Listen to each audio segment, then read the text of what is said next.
Hello everyone, and welcome to a new episode of the Superyouman podcast. I am your host, Renato Capasso, and together we will talk about the latest biohacks and scientific discoveries that will turn you from a human into a superhuman. And it all starts now.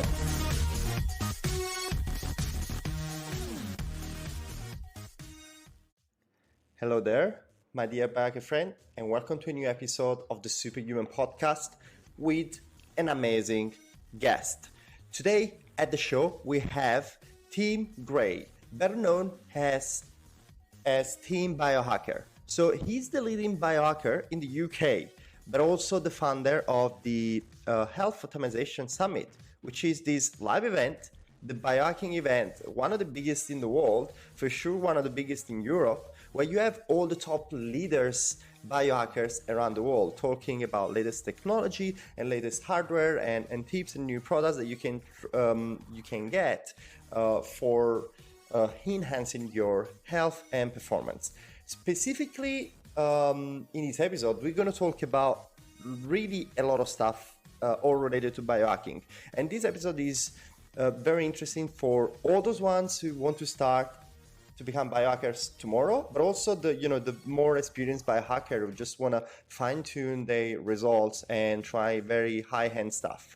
We're going to talk about all the tools that you can use to biohack yourself, from the free tools, the very convenient one, to the very high-end one. We're going to talk about HRV, or heart rate variability, which, if you master your heart rate variability, you can basically hack stress and you can hack recovery. We're going to talk also about hyperbaric oxygen therapy and the effect that they have on recovery and on stem cells. We're going to talk about grounding as well, but in a way that you've never heard before. Grounding and the effect that grounding can have on the red blood cells. Tim is gonna explain these in details and is gonna, share with you a lot of very interesting details about red blood cells, what they do when you are grounding. We're gonna talk about water and hydration, but again, in a very special way. We're not only gonna talk about fluoride and the 4th stage of water, but also a little hack on how to properly hydrate yourself. And this is a very cheap one. You can start tomorrow basically with a few bucks. And we're going to talk also about peptides and how they can relate with recovery, hormones, testosterone, nose breathing, and the correlation with nose breathing and natural dioxide production, mouth taping if you got problems snoring or problem breathing. So long story short, we're going to cover a lot of topics all related to biohacking. And so there is a lot of information in this episode, and Tim is excellent in explaining them in a very simple way that everyone can understand. So I really suggest you to focus, sit down, relax, and follow this episode until the end, because until the end we're going to share very practical biohacking tips, and that's the stuff that I like, and I'm sure you're going to love these as well. But without further ado, welcome to this episode, and welcome to Tim Gray. I really want to start saying thank you, Tim, for finding the time. For me, I just started this podcast 6-7 months ago, and I've been following you for a while, and I actually told you via mail that you inspire me in some way, and I told you I'm going to tell you on the podcast the reason why. So I used to follow you before, and mainly through Dave Asprey, and then I got to know you, and I used to follow you. But before the interview, I've been starting following you a little bit more, and all your crazy stuff, all the biomarkers check that you do, and so on. And you are in your biography, there is that you are the greatest biohacker in UK, and you got this title, and I believe it's true. I see your 25 stories of biohacking, and even based on the chat that we had before, and you really inspire me because I think with podcasts, when I started in a very selfish way. I just want to interview great people like you and literally ask questions that I would ask them anyway, with or without the podcast. But the purpose was missing, and you were the inspiration for my purpose. I want to become the best biohacking podcast in Australia. And that little inspiration means so much to me. So I just want to say thank you for that. But this is not about me. This is about this interview. I just was reading your bio, and, you are founder of the Health Optimization Summit, psychology expert. You founded multiple 7-figure businesses, and London's first private hyperbaric oxygen clinic. And, your bio is just so long. Welcome to the podcast. I have so many questions for you. Thanks for having me. Yeah, no worries. Well, the things that I love about you, Tim, that you are very practical when it comes to biohacking stuff, and that's what I love: practical stuff and things that you can see results. In a medium, short or medium terms, and stuff that work. You check over 35 biomarkers. Do you do that daily? I did for years, and I did every day, but I stopped must have been about 6 or 8 months ago.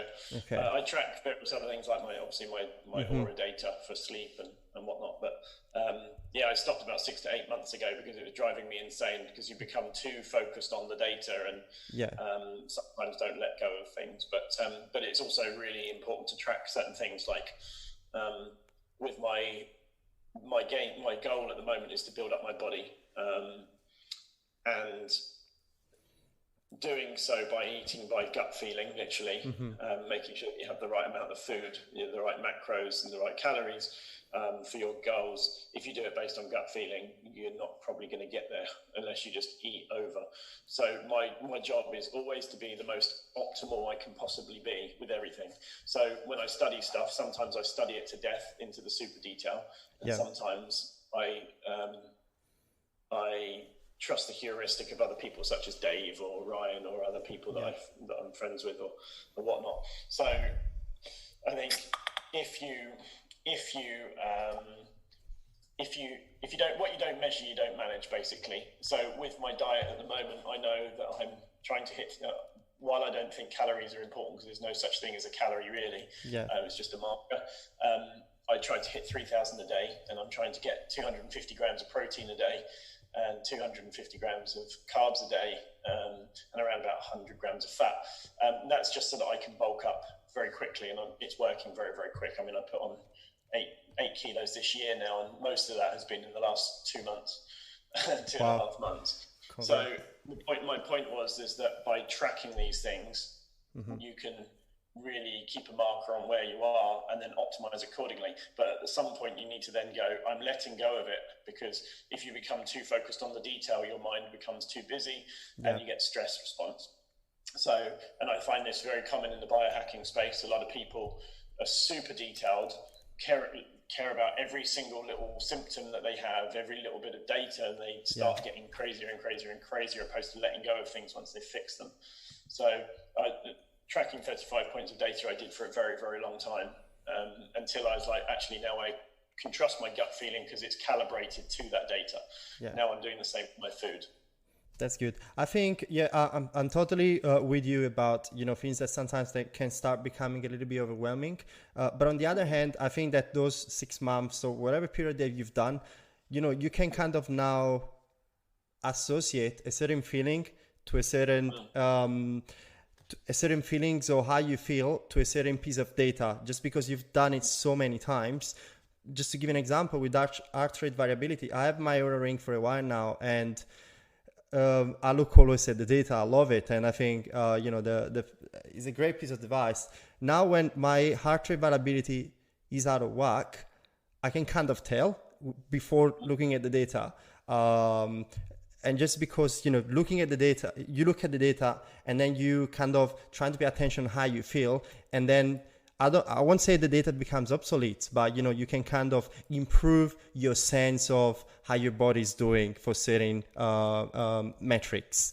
I was very curious, talking about heart rate variability, it came to mind. I think is still at present something that is very undervalued by people. And I wanted to ask you, do you think tracking and monitoring and improving heart rate variability is important? And before getting in there, for people who don't know, what's heart rate variability? So, first of all, yes, it's heart rate variability is one of the biggest indicators for health overall, so they say.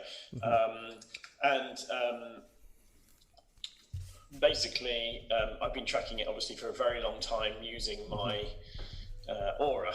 So there's several ways of explaining it, but really, I find that the more stressed your heart is, obviously, the lower your heart rate variability will be.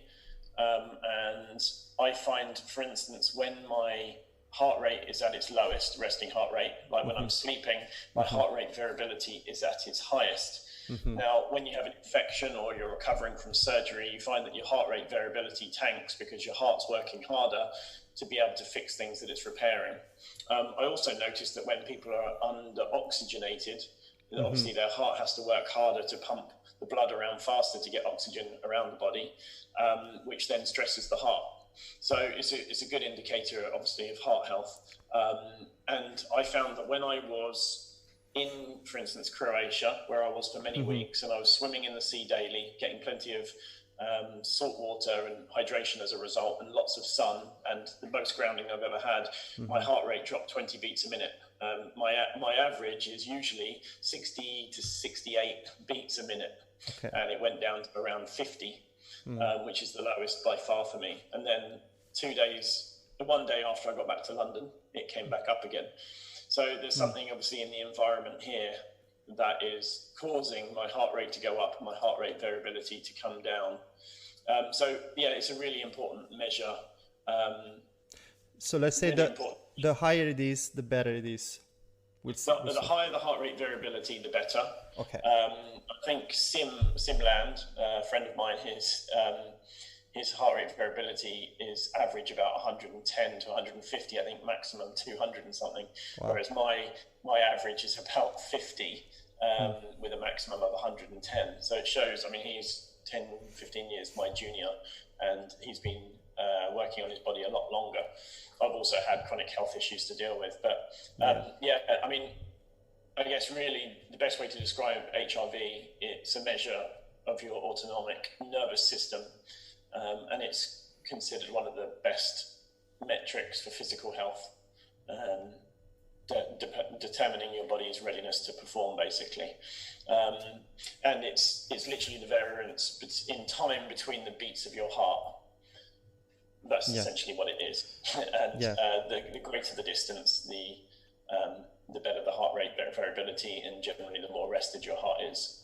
So that also correlates with heart rate as well generally, but you still can have a faster heart rate with a high heart rate variability, but rested heart equals higher heart rate variability in general.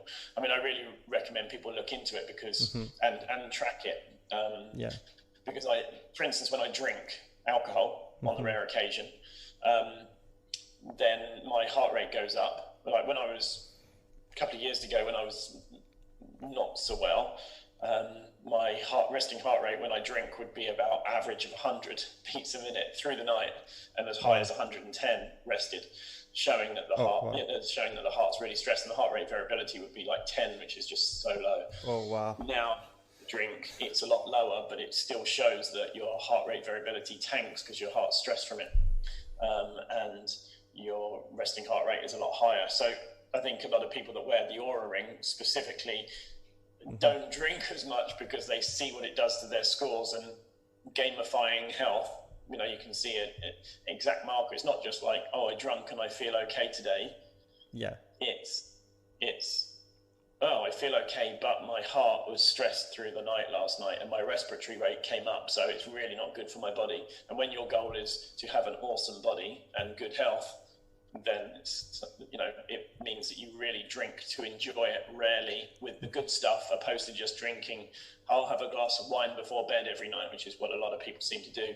Yeah. It's just madness. Yeah, especially the glass of wine. You will go to sleep like way faster, but everything else is out of whack. If you have a glass of wine, and then it depends what wine, but everything else is out of whack. And it's great that you mentioned, that's where data becomes so handy, because, like you said, when you see something and you can actually see what's working and what's not, and when you're doing something that inside of you already know that it's bad for you, you can actually see how bad it is, and it kind of can affect your decisions in good or bad. For me, last week was a very stressful week. And you can see my heart rate variability like going down every day, lower and lower, up to a lowest to 35 ms, which is, my baseline is 60. And that's, when you see that, you said, okay, I had a very stressful week. I need to calm down. And you can make decisions based on the data. You can see how your body is actually feeling, and you can make decisions on the data. But my next question to you for heart rate variability, do you have any suggestions or anything that could help people? You will have people in many different stages, right? People who start like you a few years ago, that when you started your biohacking journey, and people that already have a certain level of health. But do you have some advice, biohacks for people who want to improve their heart rate variability? Yes. I mean, I found one of the best things, actually, of all, is obviously the Carol AI exercise bike. Okay. That's actually an expensive one, fairly expensive. I generally like to talk about free or low cost biohacks, or ways to optimize your health. And I think, obviously, exercise is great for that. If you over exercise, you see that there's a point where your heart rate variability tanks as a result, where you push your body too hard because it's recovering. So the heart has to work harder to reverse the damage you've done. But obviously, some damage, especially when you're weight training and things like that, is obviously good, because from the damage, your body then repairs and comes back stronger. So the Carol AI exercise bike is my favorite one, because again, it's very measurable. You jump on the bike, you do 2 minutes of warm up, and then 20 seconds of sprint at your absolute max, as hard as you can go. Literally it pushes you like you've got a personal trainer next to you, like, you can do this, come on. What that does is you exercise at your absolute peak for 20 seconds until you're completely depleted and you're knackered, and then you have 2 more minutes of just going slow for your body to recover, and then you have another 20-second sprint. Now what this does is it gets your heart rate up to its max. You're obviously oxygenating better because you're breathing more, on the assumption you do nose breathing opposed to mouth breathing, which we can touch on later. It gets the lymph flowing, and it's high intensity exercise, but it's measured, so it's minimum effective dose exercise. So instead of doing a spin class that goes on for a very, very long time and you really stress your body, it's going, how much exercise do I need to do as a minimum to get the maximum output, which is really what I'm all about. And what that does is it, over a period of time, and when you're at your absolute peak in that sprint, 20-second sprint, Carol knows the resistance of what you're cycling at, and then pushes back maybe 0.5% more each time, but it measures it. So when it knows that you've gone harder than you have before, it makes it a little bit more resistant for you next time, and keep doing it until you're actually at a really high level. And what that does is it actually trains your body without you even consciously knowing it. And it shows you in the data your maximum. It also measures your heart rate while you're doing it. And now what people seem to find is that their heart rate variability over the space of the first 3 weeks of doing it, and you only do it 3 times a week, that their heart rate variability increases a lot, because they're strengthening their muscle, their heart. They're also oxygenating more, which means that their heart doesn't need to work so hard afterwards, and that increases the heart rate variability and improves your resting heart rate. That's just one of them. Obviously, high intensity exercise is based on evolutional health or evolutional ancestry, having to run after an animal quickly to kill it for a sprint. creeping up on it and then running, but not running for extended periods of time. We just didn't, and therefore it makes the heart strong from variable, or should I say functional movement, or more natural movement. So that's the best heart rate variability hack that I know of, other than standard high intensity training. So let's say, Fathom, you're gonna have to pass me the link for the bike, by the way, that I'm gonna put in the show notes, because I need that. But let's say if for people who don't purchase the bike and they want to start, let's say if they do at the gym something similar with the treadmill, 20 seconds as fast as they can at the maximum capacity, even though on those 20 seconds, by the time the treadmill goes in full speed, you don't really get 20 seconds. But do you reckon that mildly do the job? You would get some benefit, yes. You wouldn't necessarily get the progressive gains over a period of time that Carol would. And you can look at their site. I think I'm just going to look at it now. It's carolfitai.com, and so you can see all the details exactly why it is different, but it is fundamentally different to any other exercise bike. In terms of being on a running machine, yes, you could jog slowly to warm up for 2 minutes and then put it on very fast, but the point is you'd be going as fast as you feel like you can run, opposed to the machine sensing what your absolute max is. But it would get your heart rate up, so you could do an absolute all-out sprint for 20 seconds and keep on pushing it up. But it would have to be manually done versus algorithmically done, knowing your max. So that would help with heart rate variability. And also, Wim Hof breathing method is also a good one. So if you're, there's the Wim Hof app for your iPhone or whatever, which is guided breath work, and I find doing that every morning, grounded in the garden, shoes off on the grass, and just do 3 rounds of Wim Hof breathing exercise, which obviously hyperoxygenates you, which means that your heart has to work less for oxygenation, and I find that lasts me the day really well. The other thing I do is hyperbaric oxygen therapy before bed. Hyperbaric oxygen therapy essentially, I guess you could say, dissolves more oxygen in the blood, or gets more oxygen into your cells than you can naturally. It's particularly good for people that have been under breathers. They breathe through their mouth all the time, or over breathers. They breathe too much and they can't deal with the carbon dioxide properly. And carbon dioxide helps us actually force the oxygen into the cells, which for people that overbreathe or mouth breathe, they can't do that properly. So having hyperbaric oxygen therapy often wakes people up and helps their body heal properly, because they're oxygenating, they're getting intercellular oxygen. So then if I do that before bed, I find that my heart rate comes down because I'm better oxygenated at the end of the day, and my heart rate variability comes up. So there are a lot of ways that you can do to improve your heart rate variability, and it's something you should do over a period of time. And I think the most accessible and way to do it obviously is the Carol AI, especially if you invest in a bike. And I'm not an affiliate, by the way, and I don't get commissions. I just truly believe in it. It's biohacking at its finest.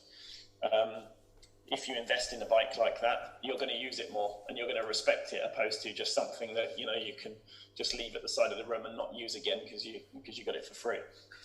Yeah, absolutely. Well, it's a lot of action steps for people to follow. I started doing hyperbaric oxygen recently, since I saw that you got the new baby in your biohacking gym. I just got curious, and I remember speaking with Amy Kill, and that I think she mentioned that he helps with stem cell production as well. He has a list of benefits on top of improving heart rate variability. Do you know anything about oxygen chamber and stem cell proliferation? I can't speak in detail about it. I opened and ran a hyperbaric clinic in London for several years. And so I've got a lot of background in hyperbaric, but I like the experts to talk about it. But yeah, it definitely is amazing for many health ailments and for improving stem cells, or should I say proliferating them. But I can't talk in any detail about them, in all honesty. But I'm happy to introduce you to Dr. Scott Scher, who is like the world's leading, I guess now, hyperbaric oxygen therapy doctor. I'd love to. Here in Sydney, It's just been a few years since the clinics started popping up. Before they were just more for football players, and big league teams. But now it's been just 2-3 years since they've been open to the public. Yeah, I'd love to have a chat with him as well. So thank you for the future introduction. What about, still going to heart rate variability, do you reckon, do you have anything like supplements or any other things that could help the heart rate variability in general? Say that again, sorry. Yeah, for the heart rate variability, so obviously you mentioned things like Wim Hof method, the high intensity interval training with the bike, the hyperbaric oxygen chamber. Any supplements that that could help the heart rate variability? Yeah, definitely. I mean, hydration is one. So I talk about hydration a lot because it's a really important piece of the whole puzzle, and most people just don't appreciate or understand hydration properly. It serves two purposes: drinking water. One is to put obviously fluids into the bloodstream to move our blood around or to make it more fluid, and two is to eject toxins. And to move minerals around for our blood. So people drink tap water that has been processed that's high in chemicals, and it's low in minerals. So not only is it adding more toxins in, it's also not mineralizing us, and we need the minerals or electrolytes for our electrical system to operate properly.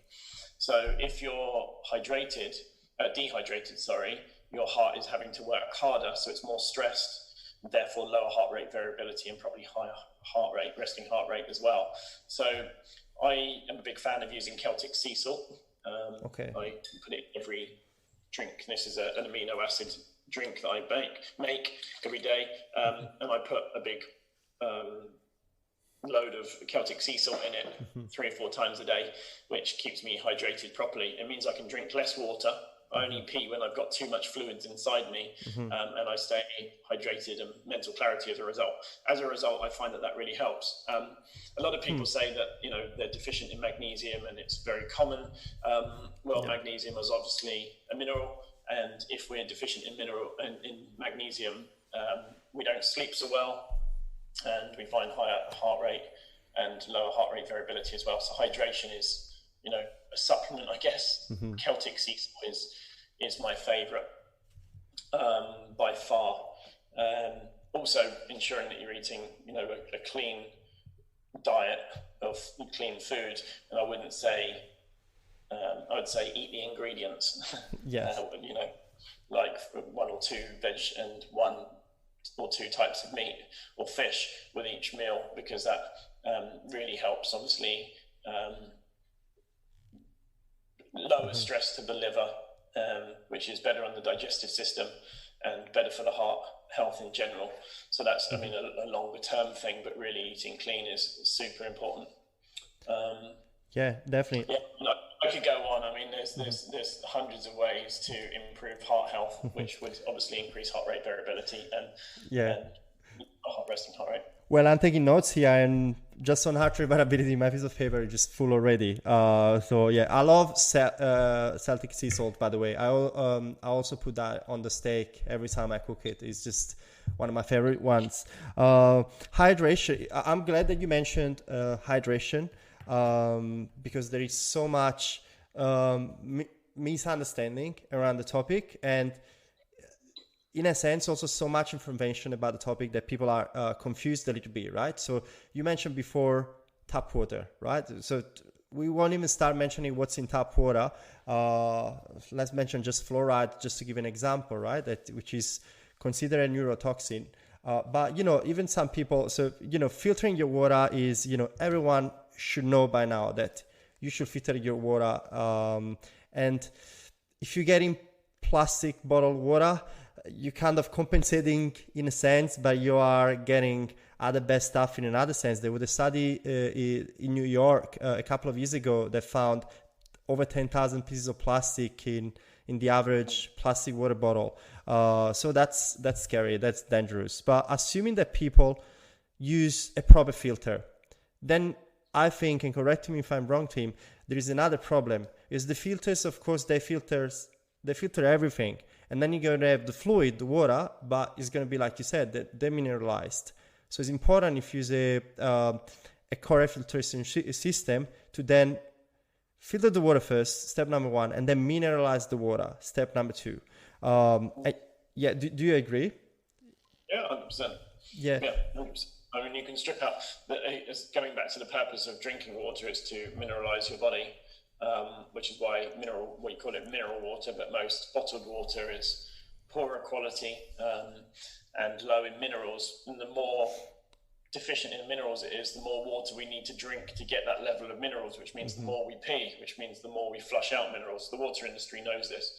So if you're drinking tap water, it's pretty much dead water. It hasn't got many minerals and it's full of toxins. So if you then filter it, you're obviously taking out some of the mineral content as well as the toxins. So remineralizing it with Celtic sea salt is the best bet.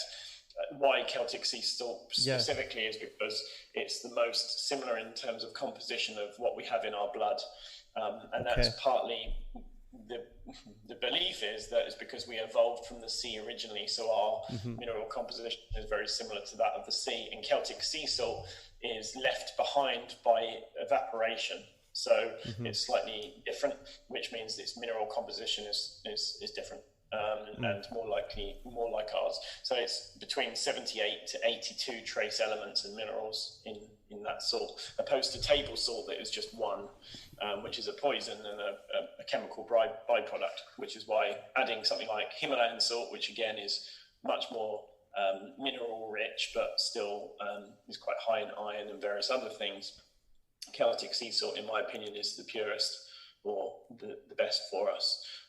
There's a book called The New Biology of Cancer and Water. I can't remember the author's name, but it talks about this in more detail. And I've done several posts of it in the past on my Instagram as well. So anyone that is listening, go over to Tim Biohacker on Instagram and scroll down and you'll see quite a lot of posts about hydration and this topic exactly. That's great. Do you reckon that Celtic sea salt would work better than, for example, a trace mineral drop? Yeah, I think so. Yeah, because it's more natural. It's been less played around with. I mean, trace mineral, I've got a bottle of it over there as an emergency. For instance, when I did a plant journey in another country about a year ago, and I had to take about 50 capsules of something dried, and it went into my digestive system and soaked up all the fluids in there, and I became immediately dehydrated and started getting dizzy and nearly passed out because I was so dehydrated and I had an evil migraine. So I drank some water, but it didn't do anything. So I had to get minerals in me quickly, and I had the trace minerals solution, which is almost like oil, because it's so concentrated. So that really helped me out there. So it's good to have it on hand, especially if you've got a migraine coming.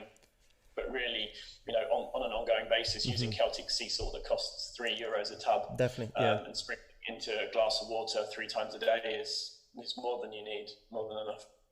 Yeah, amazing. That's great. And I have it here, and like you said, it's way cheaper as well. I have trace mineral drops too, but I think it's nice after a while, because the risk is that getting overwhelmed with so many supplements and so on. So I think the more things we can put in our daily routine, that have more of a similarity to food rather than a supplement. Of course, supplements, they have their place, but if something can be substituted with food, it's easier to make it, to stick to it and make it into a daily routine. What do you reckon about water? Obviously, as most people believe that water has 3 stages, but in reality, there are 4 stages to water. It's solid, ice, vapor, liquid, and then once the actual state of the water, that is more like a gel state, and that's the state of the water that actually passes through your cells and really hydrates you.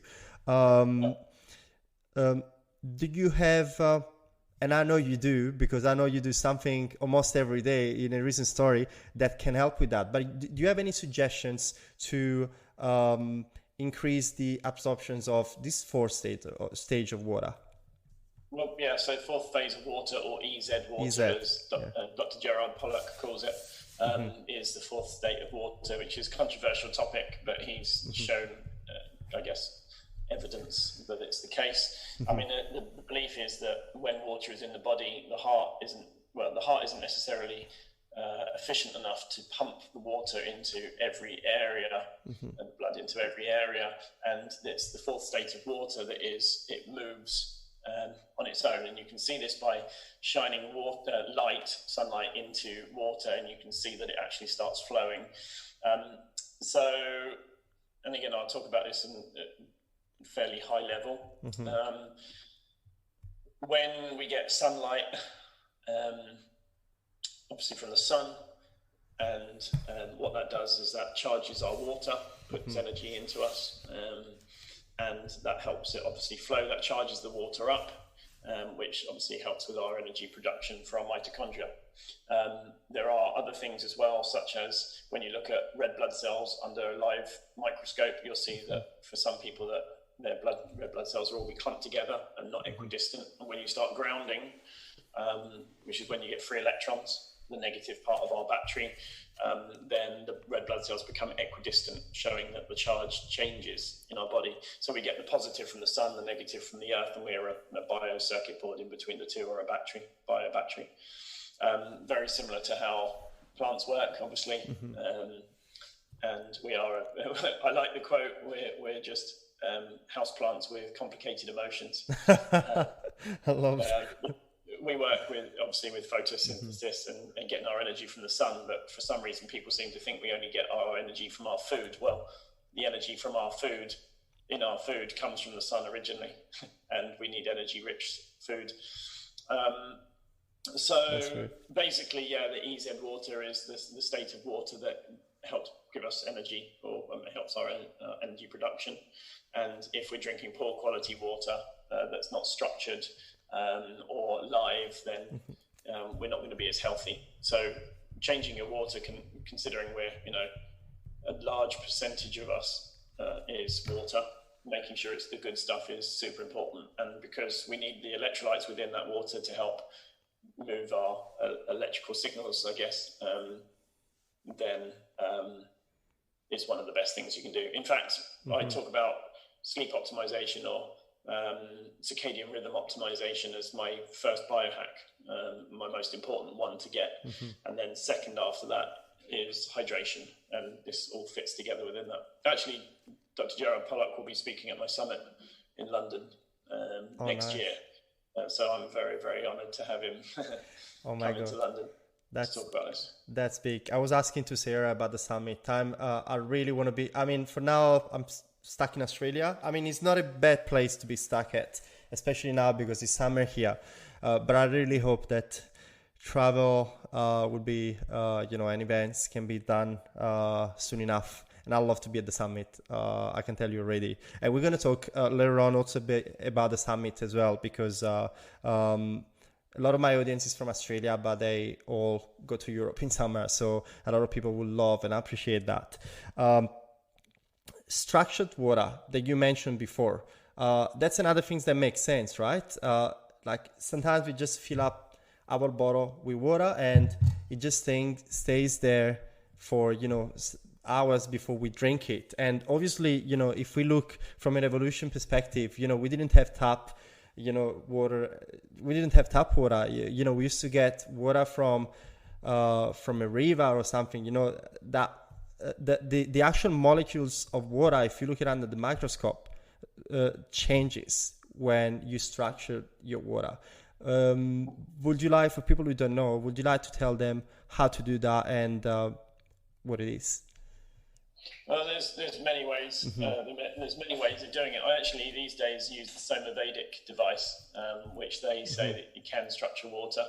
And again, I'm not an expert in this. There are multiple ways of doing it. My shortcut way is using the Superyouman device. What's the name of the device? Superyouman. That's SOMAVEDIC. I see. Okay. Perfect. No, I didn't know the device, so it's good that you mentioned it. I've saw those devices, those sort of spirals that you put the water on one part and then it spirals and you bring it to the bottle. It creates a sort of vortex with the water. Yeah. I think You can actually get devices that shine light through the water while it's doing it in the vortex as well. oh my gosh, really? I love this. Yeah, they're pretty awesome actually. Okay, you're gonna have to send me those. I love them. Another things that I want to talk about, and that's kind of selfish, and they all in a way correlated, is recovery. Obviously, eating well, sleeping well, and everything is correlated. But and I'm talking about recovery, especially recovery after exercise. Can be any type of exercise, not necessarily high intensity interval training. Obviously, when you are 20 or 18, right? You do a session at the gym or a soccer match, whatever it is, and before you know it, your body has fully recovered. Your muscles have been fully recovered within 24 hours, and so on. But the older you get, the slower that process becomes. And obviously, if I go, let's say, to the gym and I don't recover quick enough, then the gap between one exercise session to another increases and increases and increases as I age. Are there any things out there that or that you like to suggest that can help reducing this gap of recovery between one session and another?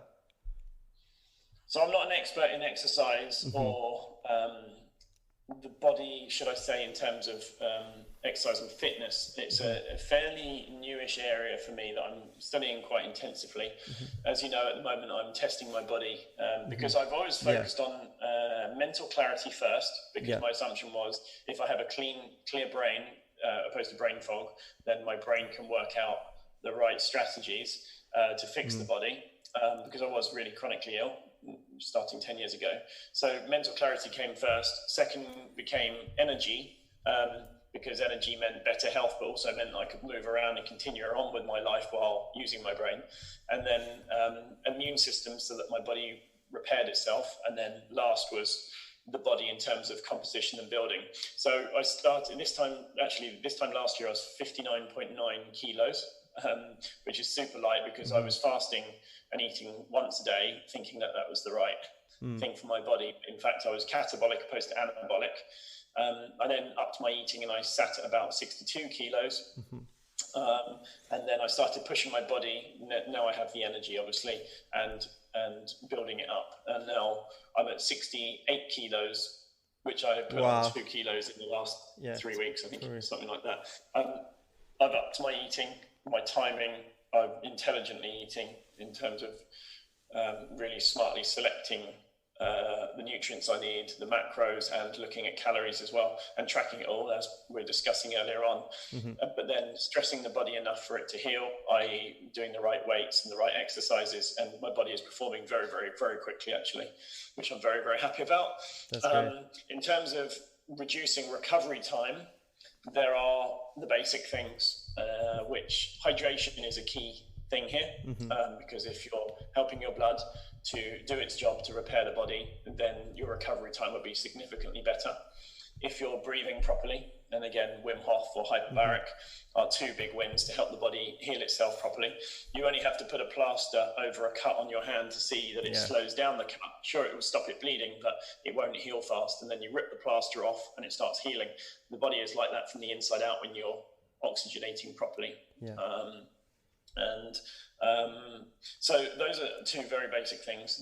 The other things are timing your food or supplements based on your workouts. So an example of this is on waking, I hydrate. I actually use a quarter of a teaspoon of bicarbonate of soda. That's to improve my pH. That's one. So I then wait half an hour. And within that bicarbonate of soda, I also have a sachet of minerals, which is Totem Sport, which is basically just Celtic sea salt in water. One of those. Then I wait half an hour. So that's an hour after waking to have my bulletproof coffee, which is obviously with butter, MCT oil, coffee, and I stick some collagen protein in it as well, 12 grams of it to be precise. And that then breaks my fast. then that's when the clock starts ticking. So that's usually around about 8 o'clock. Mm-hmm. So that gives me fat for fuel first thing in the morning. It satiates me for the first bit of the day, but also gets some protein in me. And then I have my aminos, which I'm running late today, but this is branched chain amino acids, essential amino acids, glutamine, creatine, carnitine, taurine, alpha GPC, because I'm choline dominant, I guess. And I like aniracetam and smart drugs, and that uses choline for brain power. So I also stick in some non-green greens powder in here, really, really clean one by NutriDyn. At the moment I'm testing. I also stick Celtic sea salt in it. So basically I'm fueling my electrolytes and aminos, proteins before my workout, so that I work out effectively. And then depending on what my exercise is, so if I'm doing weights, for instance, I will make sure that I then have afterwards, and I'm grain-free with the exception of rice and with gluten-free oats. Okay.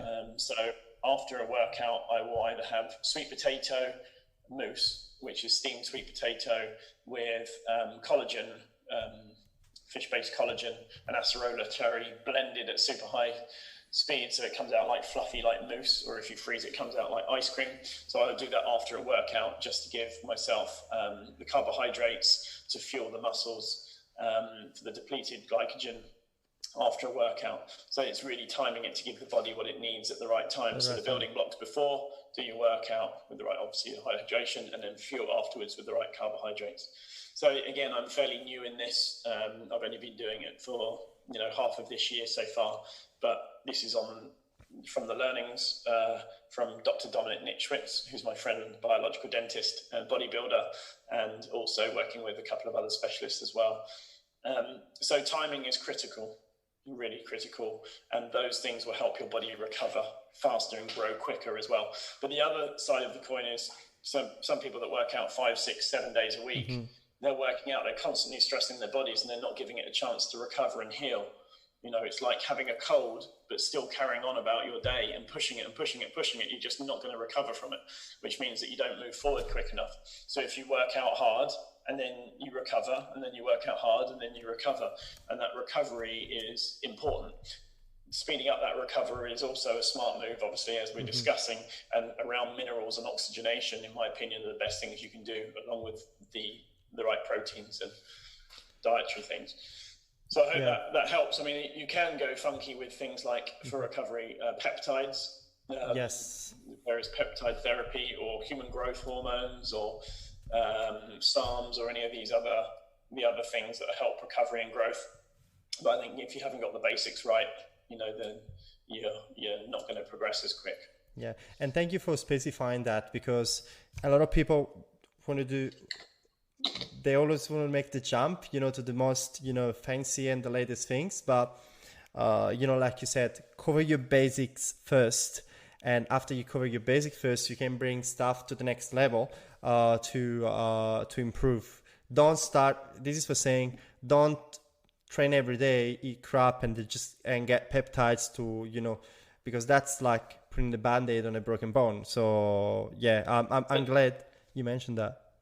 It's the same with biohacking. A lot of people say, where do I start? Do I get a red light therapy device, or do I get blue lights, or do I get blue blockers, or do I get a grounding mat, whatever? The thing is if you haven't got the basic things in place, for instance, if you're not sleeping well, there's no point doing peptides or any of the red light therapy if you're not getting natural light. And you don't have to get direct sunlight, but you can get natural light. If you're not getting natural light in the morning, then you could get seasonal affective disorder. You don't just go out and buy a blue light straight away. You get natural sunlight and have 10 minutes of sunlight in the morning. Or if you're not seeing sunset, for instance, which is more of a red light spectrum, don't just go out and spend $500 on a red light stack. Get natural light. That will help you with your energy production and healing.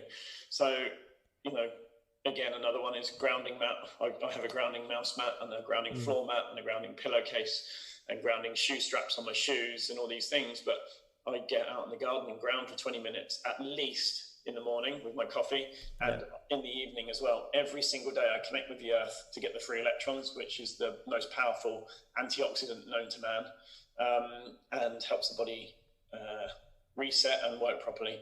But I don't just rely on the devices first. I rely on nature, and then addition the tech, and they're the fundamentals and the basics getting in place. So it's funny because it takes me back to a friend of mine messaged me about 6 months ago and said, Tim, which peptides for gut healing? And I said, why do you need them? And said, because my gut health is really bad and I really need to improve it. I said, okay, are you taking collagen? Are you taking silica? Are you eating healthy? Are you eating crap? Have you tested your gut microbiome to see if you've got the right bacteria in there? Yeah. And have you tried digestive enzymes, which proteolytic enzymes help repair us systemically from the inside out? And he said, no. And I was like, well, why do you want peptides then? Yeah. Like, don't go near them. Just get the basics right first. And that's one thing that most people seem to lose sight of. They go down the rabbit hole and trying out all these funky new things, just chasing shiny toys, opposed to getting the basics right first, which I think is super important. And admittedly, I started in the detailed end. and then the more and more I learn and realize actually nature comes first and everything else comes second.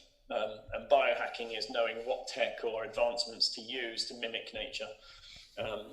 If you can't get to nature, those are the two things. I love that definition. I love the last definition, and like you are literally reading my mind. Like that's exactly where biohacking comes into place, right? Like you said before, you have an hurting mat, but you still go out and you do your grounding in the morning. But of course, there are days you're gonna need to work, and still, you need to work, be in front of a computer in a closed place where you don't have the chance to do hurting. In that case, a biohacking device, to mimic what's happening already in nature can come very handy. I totally agree with you. Or maybe they come also in very extreme situations. For example, if I have an injury and I have a competition in a few months and I want to speed up their injuries, that's where probably some certain peptides can become handy. But you still need, like you said, to cover the basics first. So I'm actually very glad you mentioned that. And especially with gut, you said it before, you set up your priorities, and I think gut should be one of the priorities for so many people. As simple as doing a gut test and probably being followed by a functional doctor, that can be one of the first things that I would recommend people to do, because that itself can be a game changer. And a lot of the things we talked about before, hydration and heart rate variability, sleeping, and so on, they can all be affected by the gut. Not only by the gut, even your dental health is another thing, is another aspect, which I'm just finding out recently by an holistic dentist. You were mentioning before, breathing and nose breathing, that can have a huge impact to your dental, and not just dental, but your health. It's funny because you think that if you breathe by your mouth, right? Some people, sometimes they say they have trouble breathing through their nose because they cannot get enough oxygen in. But actually, if you breathe, especially at night, through your mouth, the simple fact that you open your mouth, the canal where the oxygen passes through gets restricted. So you get a better oxygenation by breathing through your nose rather than your mouth. And some people can they can literally put sticky tape, I don't know the name for it, in front of your mouth, and 9 out of 10 you will find out that your nose isn't blocked. It's just not being trained to be Exactly. Yeah, when we're breastfeeding, we have our mouth closed and we breathe through our nose, and that's an early day way to train us to breathe through our nose. And it's much better for health to do so. We have a microbiome in our nose to filter things. We have hairs in our nose to filter the air that goes in as well, and it helps with nitric oxide production, which has massive benefits for health. Whereas mouth breathing, it's been a lazy way of doing it, and it's really funny because when I got my trampoline in the garden earlier on in this year, and I'd be trampolining, and I knew about nose breathing opposed to mouth breathing, and I had been practicing with mouth taping at night. I couldn't trampoline without breathing through my mouth. I was short of breath, I was really over breathing but under oxygenated. And the book Oxygen Advantage is a very, very good book that explains all of this. It's very, very, very well. Oxygen Advantage. Oxygen Advantage, yeah.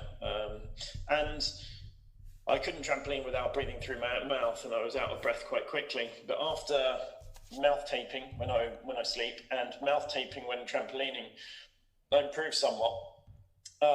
And then when I started doing Wim Hof breathing exercises before the trampolining, I don't need to use my mouth to breathe anymore. So it really does help oxygenate the body a lot better, which knocks on for heart rate variability and resting heart rate, as we discussed earlier on, and has huge benefits for health. So I implore anyone to look into mouth taping, nose breathing. I think I actually did a post on it a few weeks ago on my Instagram. You did, yeah. You did, and it's funny. Please believe me, when I read that post, because I was on my desk of working, I had my mouth tape in front of me, so that was really funny. Tim, I had so many questions for you, but I don't want to, steal your time. 1 hour has gone so quick, and I'm just gonna add very quickly that trampoline is also another good way to increase EZ water in your body. I think I read that from Headstrong by Dave Asprey in the book, and he was mentioning the studies and everything. But before I leave you, would you mind talk about the summit, the Health Optimization Summit, because that's for people like me, that's like paradise. Do you have, especially now with coronavirus and so on, do you know anything about, first of all, for people who don't know what it is, and then please, do you have any news about dates and when is it going to happen? I hope it's going to happen soon and so on. It's a playground for me, not gonna lie. When I first went to the Bulletproof Conference back in 2017 in LA, I loved it. I couldn't believe that there was a conference like it. And Dave, being the guru he is, Dave Asprey, I couldn't believe that I met him for a second time actually, because he was in London before a book signing. Anyway, so it was a tech playground of all the best gadgets and biohacks and best speakers, and all the celebrities and the people I've been following for years were there, which is amazing. And I wanted to recreate that in the UK, so I did. Actually, I partnered with Upgrade Labs, Dave's labs, and also PayUFX to, I guess, befriend them. They're friends and colleagues, and they supported me in year one to build an amazing brand together, and it got us, really. We pulled in 1,200 people to the UK. Previous conferences in the biohacking genre in London hadn't been successful, not by me, but by another brand. And I wanted to smash it and prove that it could be done. I already run a meetup in London that has between 200 and 300 people every one Sunday a month, which kind of got me on the map.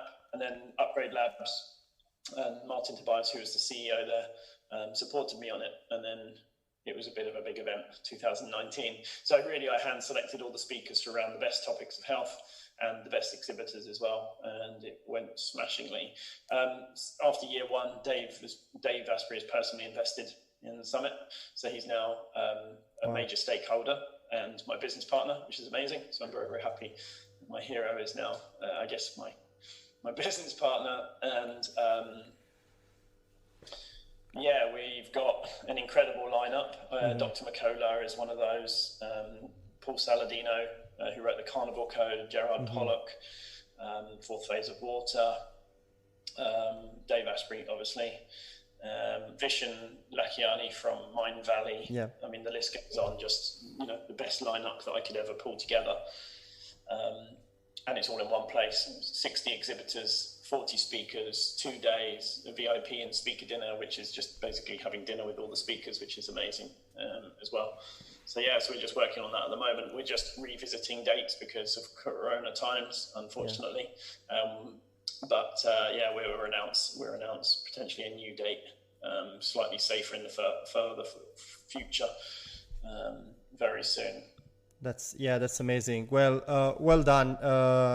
You must be very proud of yourself. That's a great achievement. And I think, I just had goosebumps while you were telling this, because I kind of follow a little bit your journey, right? And, to start where you started and going to where you are right now, right? And especially, like you said, working directly with all those people that, in a way, they helped you, and I'm sure they did, through your healing journey. There must be it must be something.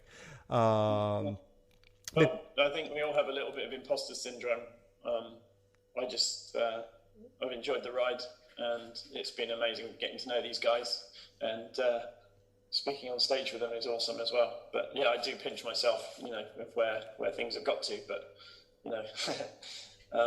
it's great fun. And they're amazing people as well. I mean, it's amazing getting to know these guys. They really are humble and awesome, pretty much all round, with the odd exception. And I think that's the thing about the biohacking space. A lot of people have come from health issues, and they're humble and really down to earth and solution focused and growth mindset, opposed to a lot of other industries that can be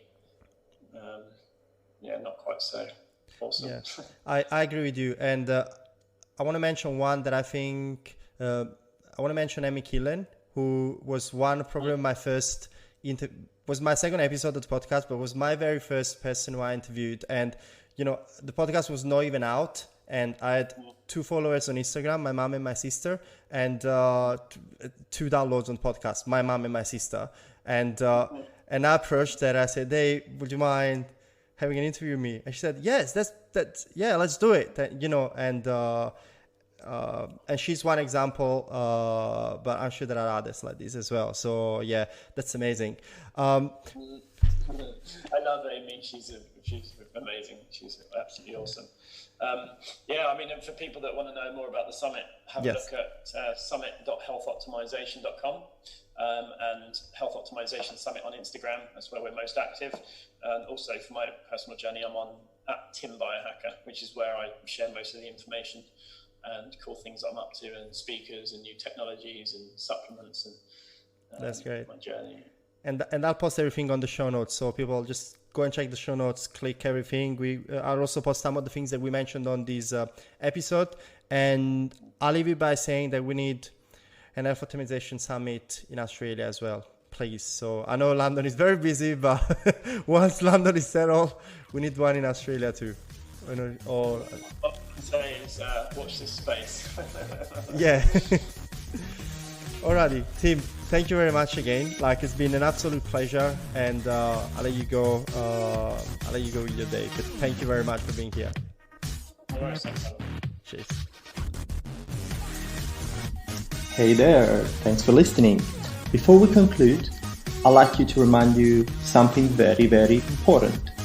This episode, as well as this podcast in general, is for general informational purposes only, and does not constitute medical advice.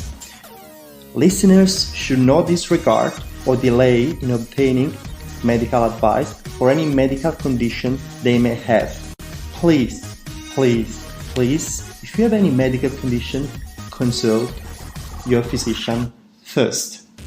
Disclaimer given, I would love for you to subscribe to this podcast and to leave me a review. That will help me a lot. We're just starting out. We have already a lot of great interviews down the line, which you don't want to miss. So hit the subscribe button so you will get notification for the next exciting episode. I'll see you next time. Hey there, if you haven't heard about Anchor, it's the easiest way to make a podcast. Let me explain. It's free. There's creation tools that allow you to record and edit your podcast right from your phone or computer. In fact, I'm recording this from your phone right now. Anchor will distribute your podcast for you so it can be heard on Spotify, Apple Podcasts, and many other platforms. You can make money from your podcast with no minimum listenership. and it's everything you need to make a podcast all in one place. So go ahead, download the free Anchor app or go to anchor.fm to get started.